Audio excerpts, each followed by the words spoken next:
De la mode à l'automobile, il n'y a qu'un pas. Lewis Hamilton en sait quelque chose, bien évidemment, tout comme Fernando Alonso par exemple, qui est l'un des plus influents ambassadeurs du Go Boss. Mais visiblement, ce lien avec le monde de la mode ne touche pas seulement les pilotes de Formule 1, c'est aussi le cas de ses dirigeants. Luca De Meo, le patron du groupe Renault, a décidé de quitter la direction du groupe pour s'engager avec Kering, la célèbre marque de luxe française. Ce départ surprise de Meo, qui était en place depuis 5 ans, va forcément avoir un impact sur l'écurie alpine. Car De Meo n'était pas un dirigeant comme les autres. C'est lui qui est à l'origine de cette transition Renault vers Alpine en 2021. C'est lui qui a pris la décision, très controversée, d'arrêter le programme de développement moteur à Viré-Châtillon d'ici à 2026. Toutes les grandes orientations stratégiques de ces dernières années, elles portent sa signature.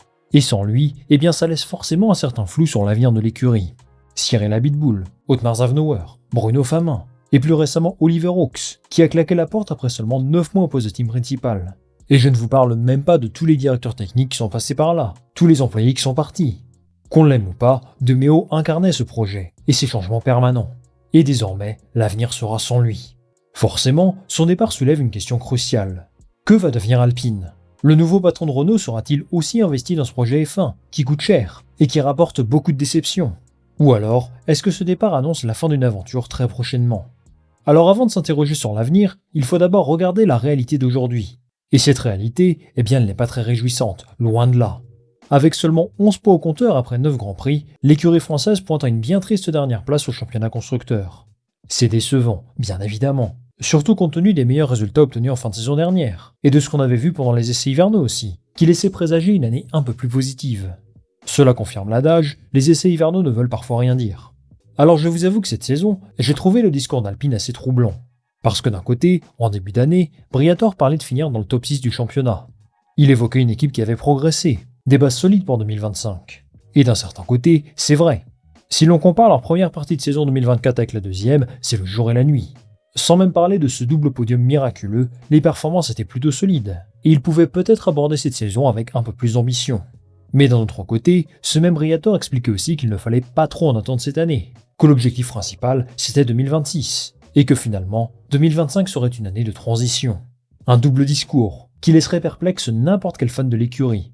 Alors, il fallait attendre de voir ce que donnerait cette voiture en piste. Et jusqu'à présent, c'est peu glorieux.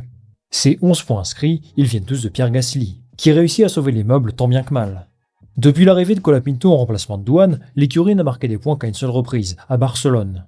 Même Nico Hülkenberg et sa vieille Sauber font mieux. Donc bon, il y a de quoi être frustré. Alors il faut quand même nuancer un petit peu le bilan. Les résultats d'Alpine sont mauvais, mais ils évoluent dans un milieu de bas de tableau particulièrement serré. Pierre Gasly s'est hissé 5 fois sur 10 en Q3, ce qui prouve que la monoplace n'est pas non plus totalement larguée. Je pense qu'ils marqueront encore des points ces prochaines courses. Je reste quand même déçu du fait qu'une écurie usine, qui possède ses propres moteurs et un historique glorieux en Formule 1, se retrouve dans cette position aujourd'hui. Et cette faiblesse en piste s'explique bien sûr par ce qu'il se passe en coulisses. Car oui, vous le savez tous très bien. C'est là le cœur du problème chez Alpine. Il y a une instabilité chronique qui ronge l'équipe depuis des années, et qui empêche tout projet de prendre forme. Vous pouvez avoir des ingénieurs talentueux, des installations correctes, Zizou comme ambassadeur, ou même un pilote expérimenté comme Pierre Gasly. Eh bien rien ne peut fonctionner quand on change de cap tous les 6 mois. En vrai ici je pourrais vous faire un copier-coller de mes vidéos sur Ferrari, je gagnerai du temps au montage. Ces deux projets ne marcheront jamais sans un fil rouge clair et de la patience. Laurent Rossi, Marcin Budkowski, Bruno Famin, Oliver Oaks, Cyril Abiteboul, Otmar Szafnauer. Tant de noms passés par là et qui n'évoquent que des échecs. Mais depuis quelques mois, le patron, celui qui doit les guider vers les sommets de la Formule 1, c'est bien sûr ce bon vieux Flavio Briatore. C'est lui qui prend toutes les décisions importantes. Le changement de douane Colapinto, c'est lui. L'arrêt du programme moteur, c'est lui qui a mené les négociations avec Mercedes. Et la stratégie pour l'avenir, désormais, c'est lui qui va la dessiner. Et ses ambitions pour l'avenir sont pour le moins audacieuses. Dans une interview récente au journal Le Monde, à l'occasion du Grand Prix de Monaco, il a déclaré qu'Alpine peut gagner des courses en 2026 et devenir candidat au titre en 2027, rien que ça. Sa stratégie repose essentiellement sur 2 piliers. D'abord, le passage au moteur Mercedes à partir de 2026. Il explique qu'Alpine est actuellement handicapé par rapport à ses concurrents au niveau moteur, qu'il y a un manque de rendement clair, et que pour être compétitive, l'équipe doit avoir accès aux mêmes technologies que les autres. Il considère donc que les moteurs Renault sont un frein aux performances de l'écurie, et que seul ce changement radical permettra à Alpine de retrouver sa compétitivité. Ensuite, il mise beaucoup sur la révolution technique de 2026. Avec des voitures plus petites, plus légères, les cartes vont être redistribuées.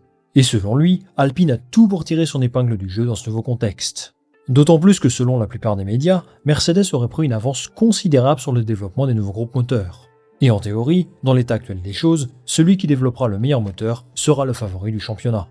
Le plan est donc clair. Sacrifier 2025 pour mieux préparer 2026. Et viser les victoires dès la première année des nouveaux règlements, avant de se battre pour le titre l'année suivante. Une stratégie à long terme, qui nécessite de revoir complètement l'organisation de l'équipe. Car oui, passer de motoriste à client, ce n'est pas anodin, surtout en période de nouveaux règlements. Pendant des décennies, Renault a développé châssis et moteurs en parallèle, à Enstone et Viry, avec toute la coordination que ça implique. Maintenant, Alpine va devoir apprendre à travailler avec un fournisseur externe, adapter tous ses processus de développement, et intégrer un groupe moteur qu'elle ne maîtrise pas totalement. Alors sur le papier, ses ambitions sont bien sûr très belles, mais pour l'instant, la réalité de la piste est bien plus complexe. Surtout, il y a un petit problème dans ce projet. Luca de Meo n'est plus là, et maintenant qu'il s'en va, eh bien tout devient beaucoup plus incertain. Alors le discours officiel, c'est que rien ne change. Mais permettez-moi de penser que sans lui, eh bien le projet Alpine va grandement évoluer. De Meo avait, à mon sens, un double discours assez étonnant. D'un côté, il affichait publiquement son soutien au projet F1.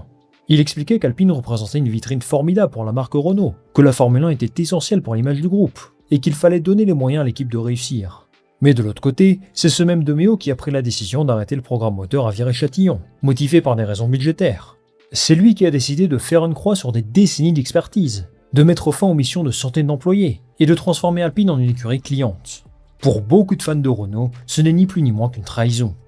Cette contradiction dans ce discours est bien sans dit long sur sa vision réelle du projet Alpine. Officiellement, il soutenait l'équipe, mais dans les faits, il a surtout cherché à faire des économies et à augmenter la valeur de l'équipe. Ces prochaines semaines, le conseil d'administration de Renault va choisir un nouveau PDG. Et la question à se poser, c'est quelle sera sa vision pour Alpine?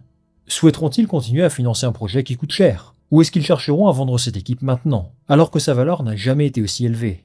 Car c'est bien ça le paradoxe d'Alpine aujourd'hui. L'équipe vaut probablement plus cher que ce qu'elle n'a jamais valu, notamment grâce à l'explosion de la valeur du produit Formule 1. Mais quand on regarde les performances sportives, eh bien elles sont plutôt médiocres. Et c'est là que les choses deviennent vraiment préoccupantes pour l'avenir d'Alpine.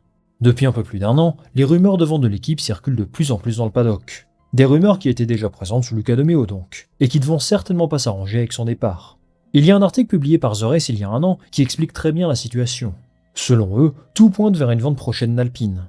Le travail de Briatore doit permettre de maximiser la valeur de l'écurie. Et surtout, l'arrêt du programme moteur simplifie considérablement l'équipe pour un acheteur potentiel, qui serait à la tête d'Enstone uniquement. Dans ce contexte, eh bien on peut légitimement se demander si les ambitions de Briatore sont sérieuses. Comment peut-il sérieusement planifier des victoires et un titre, quand l'équipe ne pourrait plus exister sous sa forme actuelle?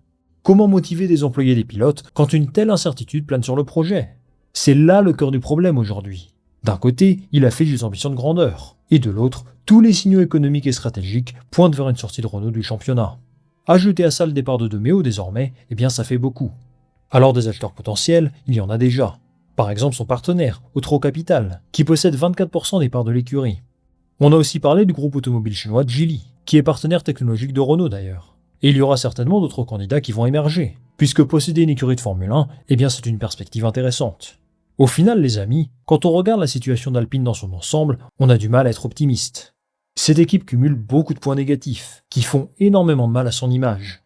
Des performances sportives décevantes, une instabilité managériale chronique, un PDG qui s'en va et qui se désintéresse du projet, et maintenant, un avenir complètement incertain. Le problème d'Alpine, il n'est pas seulement technique ou financier, il est surtout structurel. Cette équipe n'a jamais eu de vision claire, de stratégie cohérente, ou de stabilité suffisante pour construire quelque chose de durable. Et chaque saison, on a l'impression de vivre la même chose. On voit une équipe en galère en piste, mais qui se veut rassurante sur l'avenir. Tout ira bien, les victoires et les titres arriveront. Et les fans se souviendront sûrement que ces beaux discours étaient déjà là à l'époque de Laurent Rossi, et que depuis, rien n'a changé. Briatore peut bien parler de victoire en 2026, et très honnêtement, j'ai envie de croire qu'ils ont les ressources pour réussir. Mais la réalité, c'est qu'on ne sait même pas si Alpine existera encore sous cette forme ces prochaines années. Et moi les amis, eh bien je trouve ça triste. En particulier pour les fans français, qui espéraient voir cette équipe briller en Formule 1. L'histoire nous dira si Alpine et Briatore réussiront leur pari, s'ils seront capables de produire une monoplace en capacité de remporter des victoires, voire le championnat en 2027. En attendant, cette année va sembler bien longue pour Pierre Gasly et sa bande.